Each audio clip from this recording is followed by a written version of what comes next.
But I'm curious, though, as you did the research for this book, and as you dug deep into your story and talked to other people about, their stories, was there still stuff that surprised you? There's still new learnings, because a lot of your research has been around this already, but what surprised you?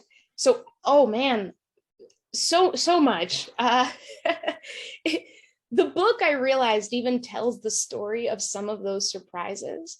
So while I was learning about all of this and getting into it and thinking, man, I need to write a book, I went to this event and ran into a philosopher here in Washington named David Smith. And he said, as we were going around and talking about what we believe in terms of differences and divides, he said, people believe that we choose our opinions, but we don't. We don't choose our opinions. We arrive at our opinions. Our opinions are the result of our experiences. And that just blew my mind. Yeah. Absolutely blew my mind. As soon as he said it, I had what I call, and I never thought of it that way, moment. There was almost a physical sensation of that idea landing in my mind, making a dent, planting a seed, and clarifying some things I'd already detected. And so following my curiosity, I guess, some months later, I was like, I got to talk to this guy. Right. And I tracked him down and we had a drink and we talked about this and he told me about his story. But that idea that we don't choose our opinions, that they are the result of the paths we walk in our lives, if we are honest, is pretty game changing. Yeah. Because then you can turn toward spaces like social media, where we tend to have so much of our discourse around our perspectives and opinions.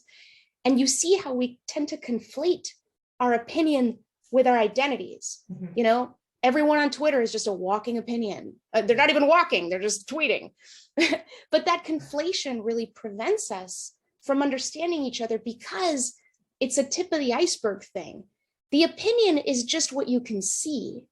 But beneath that and holding it up is a life and a set of perspectives and a set of experiences. And we don't tend to ask about them and try to discover them and explore them. When we do, it's like a black and white world suddenly gets color. And it's like a dehumanized world becomes humanized. Yes, absolutely. That's the scariest thing. I think that's the scariest thing of our world today is how dehumanized it is. And that's what your book brings us back to. Wait a minute. There's a person in front of you with experiences and stories, and That's right. And I say in the book, whoever is underrepresented in your life will be overrepresented in your imagination. That's the kind of world we're in, Yeah. So we have to be aware of how, when we don't experience people fully, when we're not interacting with them as people, but instead as an avatar, or just with the partial toolbox that we have, we really miss a very important chance at fleshing out those signals that we get very easily. We get thought pieces, we get news articles, and all of those tend to have assumptions about people we don't know who disagree with us. And when that's all we have, that's what I mean by what you said in the beginning, that we're too divided to see the world clearly. We're so divided, we're blinded.